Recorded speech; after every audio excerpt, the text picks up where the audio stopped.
Yes, I'm going to add a couple of things to Councilor Brecknitz's summary and also just a personal story. The weekend after I was elected, my wife and I went to Anna Maria Island for 4 days.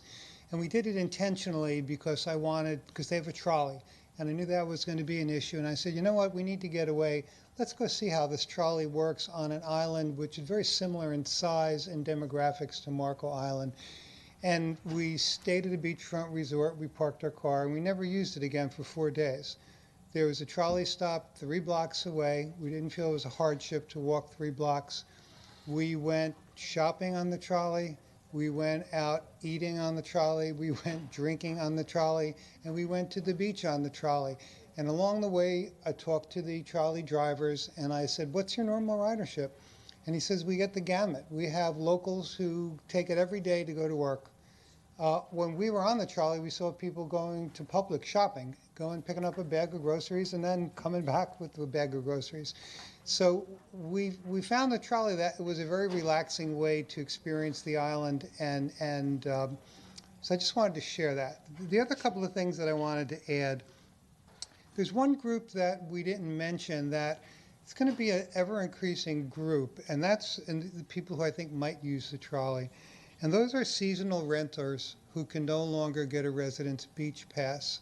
My brother-in-law is a perfect example. He rented here for 5 years for the season, and he always got a residence beach 3-month beach pass.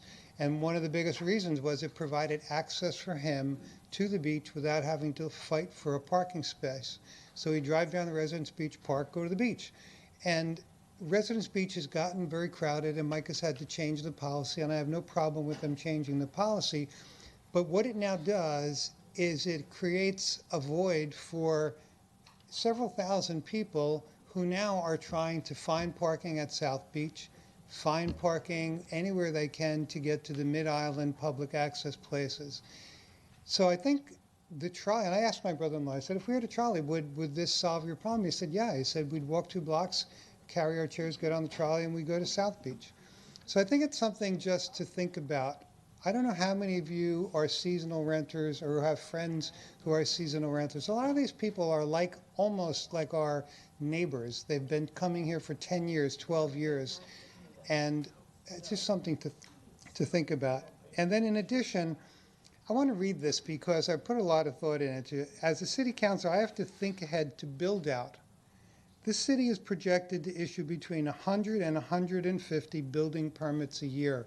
These are legitimate building permits to homeowners who own property, who want a piece of this paradise. You can't deny them the ability to build.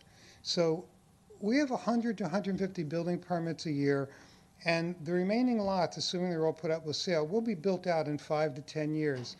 This is going to add approximately 1,000 new homes. And if you figure there are 2 cars per home, it's average, 2,000 new cars and 2,000 new residents looking for a way to get to the beach, to get to the restaurants, to get to shopping. This is if we don't have another single tourist, we're going to have to deal with 2,000 new vehicles. So I just can't ignore that fact. I don't have the luxury to look back and say 30 years ago Marco was this, halcyon paradise with 2,000 people. We have to look forward on the city council. That's why we did the comprehensive plan. And I think that's what Ms. Arnold is doing also with CAT. This is part of CAT's 10-year plan. They're looking at county needs for moving people around.